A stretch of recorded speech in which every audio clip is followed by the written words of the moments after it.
Hello, welcome to हरित क्रांति English channel. हरित क्रांति इंग्लिश चैनल में आप सभी का स्वागत है।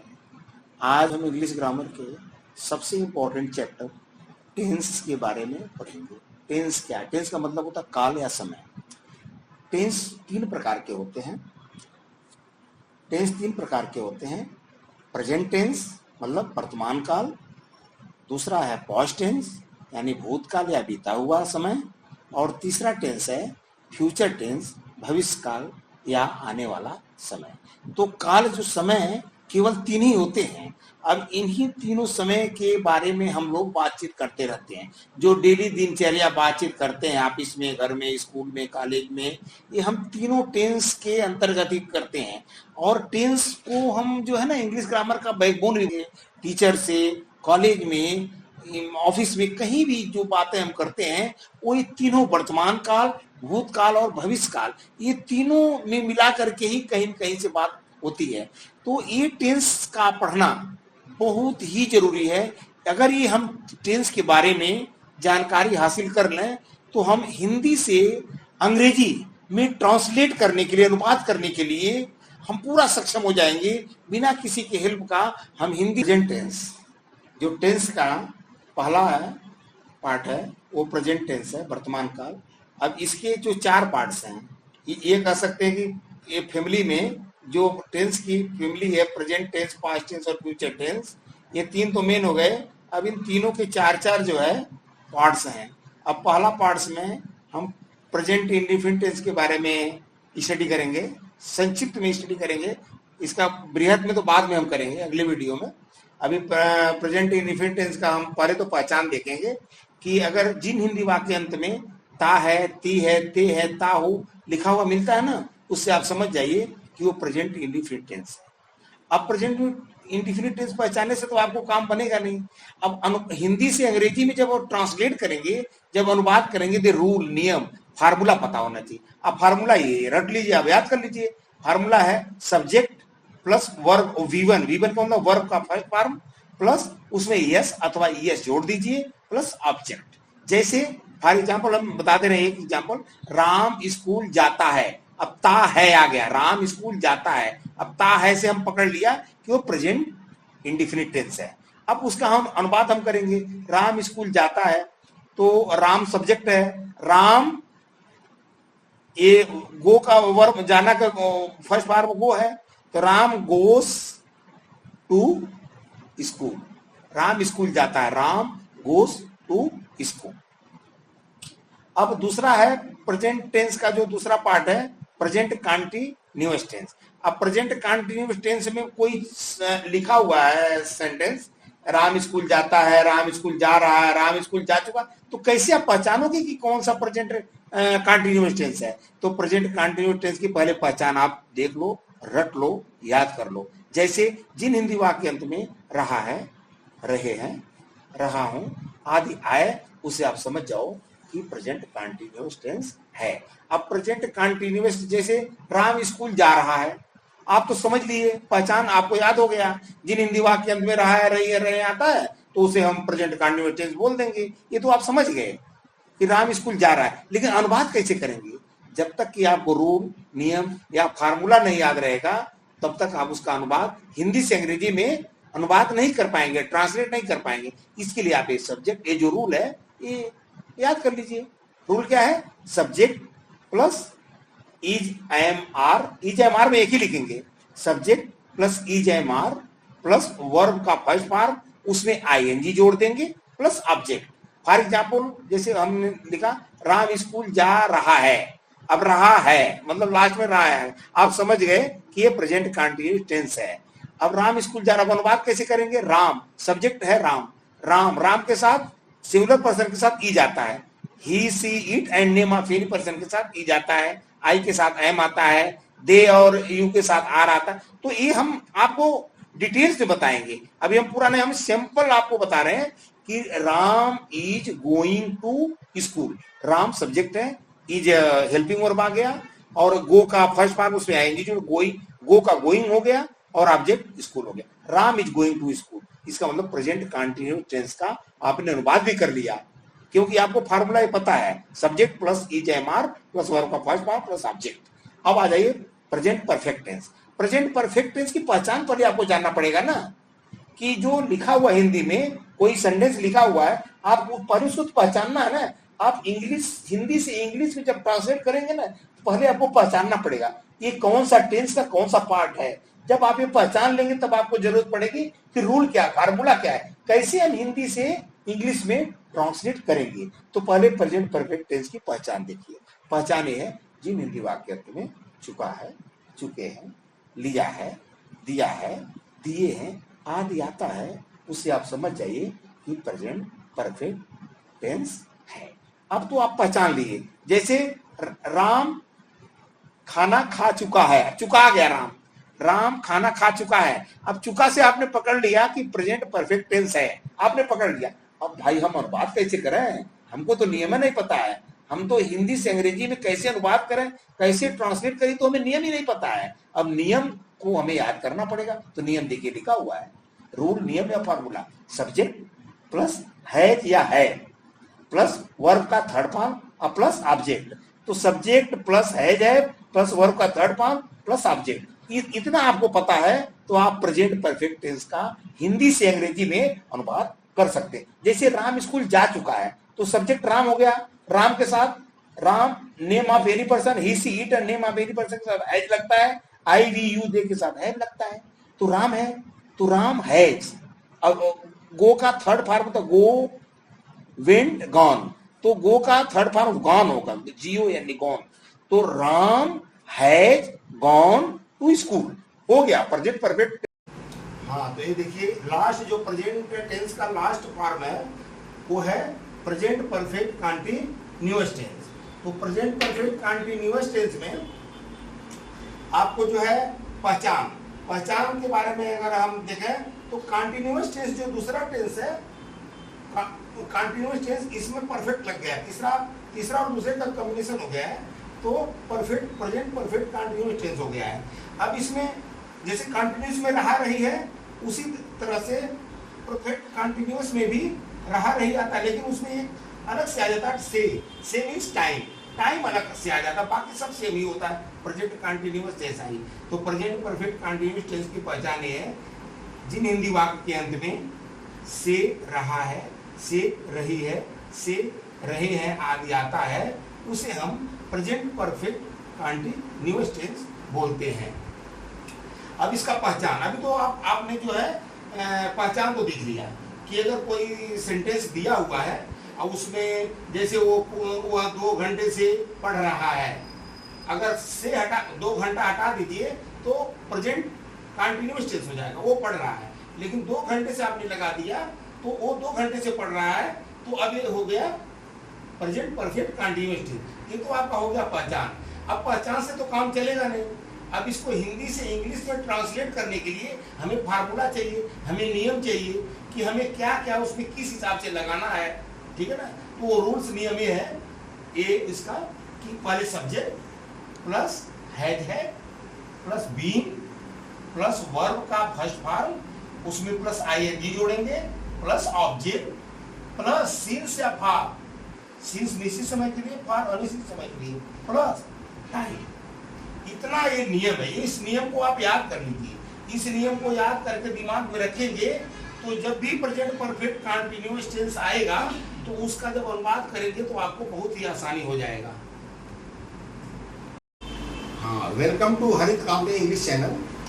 आज हम आपको टेंस का जो दूसरा रूप है, पहला तो आपको प्रेजेंट टेंस बता दिया है, अब दूसरा जो है पास्ट टेंस, भूतकाल या आने वाला समय के बारे में संक्षिप्त विवरण हम अभी दे रहे हैं आपको, संक्षिप्त में इसको बताएंगे। फिर आगे जो है वीडियो में अलग अलग सभी पार्टों का अलग अलग डिस्कशन करेंगे, समझेंगे।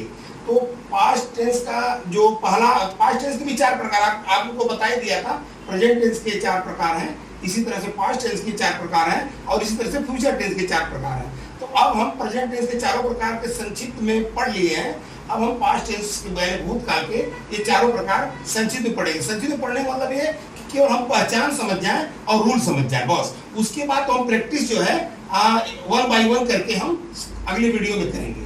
तो पास्ट टेंस का जो पहला रूप है, पहला प्रकार है, वो पास्ट इंडिफिनिट टेंस, जिस तरह से फ्यूचर इंडिफिनिट टेंस था, अब पास्ट इंडिफिनिट टेंस है। तो पास्ट इंडिफिनिट टेंस का कोई वाक्य, कोई कहानी लिखा हुआ है, कोई वाक्य है आपके पास, तो सेंटेंस, तो आप कैसे पहचानेंगे कि ये पास्ट इंडिफिनिट टेंस है? तो उसके पहचान के लिए मैं शॉर्टकट में आपको बता रहा हूं कि पहचान में जिन हिंदी वाक्य अंत में ता था, ती थी, ते थे आदि आता है, उसे हम पास्ट इंडिफिनिट टेंस कहते हैं। ये तो पहचान हुआ। अगर पहचान हो गया तो बोला जाए, अब हम ये सोचेंगे कि अब पहचान तो हमें पता लग गया, अब इसको हिंदी से इंग्लिश में ट्रांसलेट कैसे करें, अनुवाद कैसे करें, हम किससे पूछें, किसका हेल्प लें? किसी का हेल्प लेने का लोड नहीं है। ये इसका रूल, नियम, फार्मूला है पास्ट इंडिफिनिट टेंस का। अगर आप पहचान लिए सेंटेंस को, जैसे वो स्कूल जाता था, आपने पहचान लिया कि ता के बाद था आ गया, इसका मतलब पास्ट इंडिफिनिट टेंस है। अब आपको अंग्रेजी में अनुवाद करना हिंदी से, तो उसके लिए आपका नियम दिया हुआ है, आपको कोई दिक्कत ही नहीं है। पहले सब्जेक्ट लिखिए, फिर वर्ब का सेकंड फॉर्म, इसमें वर्ब का सेकंड फॉर्म हमेशा आएगा। सब्जेक्ट लिखिए प्लस वर्ब का सेकंड फॉर्म लिखिए प्लस ऑब्जेक्ट लिखिए, आपका नियम क्लियर पास्ट इंडिफिनिट टेंस का। अब दूसरा पार्ट है पास्ट टेंस का, past continuous tense. Past continuous जहां आएगा वहां रहा आएगा ही। अगर पास्ट टेंस है तो रहा था, रहे थे, रही थी आएंगे। पीछे के वीडियो में आप पढ़ चुके हैं कि अगर रहा है, रही है आदि आएगा तो वो प्रेजेंट कंटीन्यूअस। तो हम पास्ट कंटीन्यूअस की बात बोल रहे हैं। तो पास्ट कंटीन्यूअस टेंस में की पहचान आप देख लीजिए, जिन हिंदी वाक्य के अंत में रहा था, रहे थे, रही थी आदि आता है, उसे हम पास्ट कंटीन्यूअस टेंस कहते हैं। जैसे राम स्कूल जा रहा था। अब इसको आप पहचान लेंगे कि अगर रहा था, रही थी, आ रहा है, तो आप समझ लेंगे कि पास्ट कंटीन्यूअस टेंस है।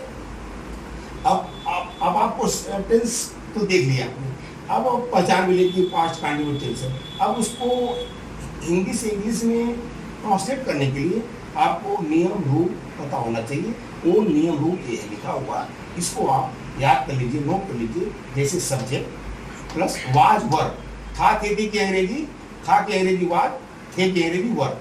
था थे मतलब वाज वर्ब आता है, सब्जेक्ट के बाद वाज वर्ब आता है, प्लस इसमें फिर वर्ब का फर्स्ट फॉर्म आ जाता है, और प्लस उसमें वर्ब के फर्स्ट फॉर्म में आईएनजी जुड़ जाता है, प्लस ऑब्जेक्ट हो जाता है। जैसे राम स्कूल जा रहा था, Ram was going to school, ये हो गया आपका इंग्लिश में ट्रांसलेशन, हिंदी से इंग्लिश में ट्रांसलेशन। अब जो है पास्ट टेंस का तीसरा प्रकार है पास्ट परफेक्ट टेंस।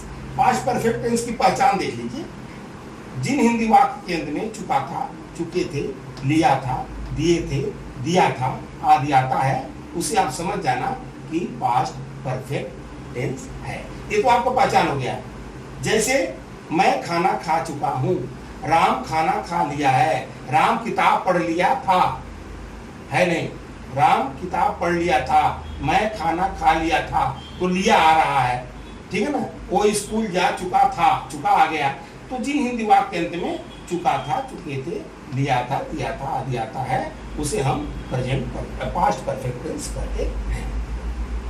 अब इसका रूल और नियम, फार्मूला कैसे हम हिंदी से इंग्लिश में ट्रांसलेट कर लेंगे, उसका ये रूल है, फार्मूला। किसी पूछने का ही लोड नहीं है, आपको बस ये फार्मूला याद रखिए। जैसे सब्जेक्ट, रूल क्या है पास्ट परफेक्ट टेंस का, हिंदी से अंग्रेजी में अनुवाद करते समय रूल क्या है, पहले सब्जेक्ट लिखो प्लस हेड, इसमें केवल हेड आएगा सबके लिए। राम कोई नाम हो, he she it, I you we they, सबके साथ हेड आएगा।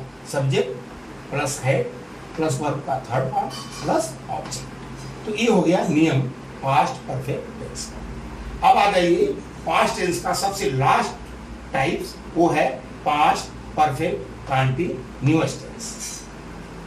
पीछे के वीडियो में क्या था, प्रेजेंट परफेक्ट कंटीन्यूअस टेंस था, इसमें पास्ट परफेक्ट कंटीन्यूअस टेंस। तो चौथा जो पार्ट है पास्ट परफेक्ट कंटीन्यूअस टेंस, इसकी पहचान में वही है, बस टाइम दिया रहेगा, पास्ट कंटीन्यूअस जैसा ही है। जैसे राम स्कूल जा रहा था, ठीक है ना, वो पास्ट कंटीन्यूअस हो गया। अब उसमें राम स्कूल 2 घंटे से जा रहा था, अब समय आ गया ना, से आ गया ना, तो बस सीधे वो हो गया पास्ट परफेक्ट कंटीन्यूअस टेंस। पहचान जैसे से रहा था, से रहे थे, से रही थी आदि आता है जिन हिंदी वाक्य अंत में, उसे हम समझ जाएंगे कि पास्ट परफेक्ट कंटीन्यूअस टेंस है।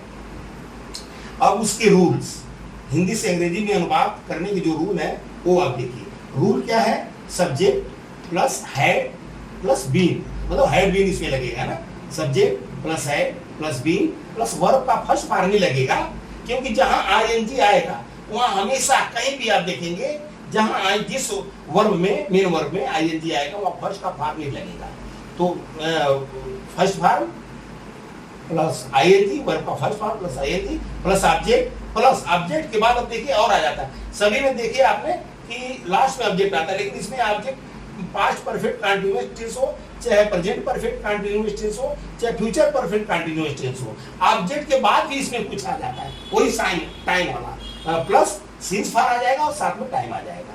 टाइम ही सिंस फॉर को इंडिकेट करता है, मतलब जहां टाइम आएगा वहां सिंस फॉर आएगा। सिंस कहां आता है? निश्चित समय के लिए, कोई डेट फिक्स हो, मंडे ट्यूसडे ऐसे डेट फिक्स हो, तारीख कोई फिक्स हो, 1 जनवरी, 10 जनवरी, 15 अगस्त, 26 जनवरी, कोई डेट फिक्स हो, कोई मंथ फिक्स हो, जनवरी, फरवरी, और कोई जैसे 2 बजे, 3 बजे, 4 बजे, ये टाइम फिक्स है। मॉर्निंग, आफ्टरनून, इवनिंग, ये टाइम फिक्स है। लेकिन 2 घंटे, 2 दिन, 4 दिन, 3 महीना, 4 साल, 5 साल, ये फिक्स नहीं है। कौन सा 4 साल 5 साल फिक्स नहीं है, लेकिन 2020 वो फिक्स है। भले आज से 4 साल हुआ 2020, लेकिन वो फिक्स है, उसके पहले सिंस लगेगा। लेकिन अगर 4 साल आ गया तो आप फॉर मिट जाएगा। ये आपको पास्ट परफेक्ट कंटीन्यूअस टेंस का हिंदी से अंग्रेजी में बनाने का एक फार्मूला है, नियम है। हाँ, वेलकम टू हरित क्रांति इंग्लिश चैनल। हाँ, आज आपको टेंस का जो तीसरा प्रकार है फ्यूचर टेंस, जिसको हिंदी में भविष्य काल बोलते हैं या आने वाला समय बोलते हैं। तो फ्यूचर टेंस के बारे में आज हम संक्षिप्त में केवल देखेंगे। केवल फ्यूचर टेंस के जो 4 पार्ट्स हैं, वो चारों पार्ट्स का पहचान और फार्मूला, मतलब हिंदी से इंग्लिश में ट्रांसलेट करने का जो फार्मूला है, नियम है, बस वही चीज हम अभी करेंगे डिस्कशन, उसका प्रैक्टिस करेंगे। अब फ्यूचर इंडिफिनिट पहला प्रकार है फ्यूचर टेंस का, फ्यूचर इंडिफिनिट टेंस। तो फ्यूचर इंडिफिनिट टेंस की पहले पहचान देखिए। अभी हमें जब पहचान समझ जाएंगे तभी हम जान पाएंगे कि ये जो सेंटेंस कोई लिखा है वो कौन सा टेंस का कौन सा पार्ट है। तो फ्यूचर इंडिफिनिट टेंस में की पहचान जो है, जिन हिंदी वाक्य के अंत में ता होगा, ते होंगे, ती होगी आदि आता है, उसे हम फ्यूचर इंडिफिनिट टेंस कहते हैं। तो पहचान हो गया। अब वह जाता होगा, अब तो हो गया वो जाता होगा, लेकिन हिंदी तो हमें पता है वो जाता होगा। अब इसका इंग्लिश में अनुवाद करने के लिए, इंग्लिश में ट्रांसलेट करने के लिए हमें फार्मूला नहीं पता है, हमें किसी से पूछना पड़ेगा ना कि भैया बताओ वो जाता होगा क्या होगा, हिंदी से अंग्रेजी में कैसे अनुवाद करेंगे। बहुत दिक्कतें होंगी, पूछेंगे कोई बता नहीं पाएगा, जिसको पता होगा वो बता पाएगा। तो इसके लिए रूल और नियम और फार्मूला है, इसको आप स्वयं याद रखो ना, आप याद रखो, आप इसको लिख लो और प्रैक्टिस करना है।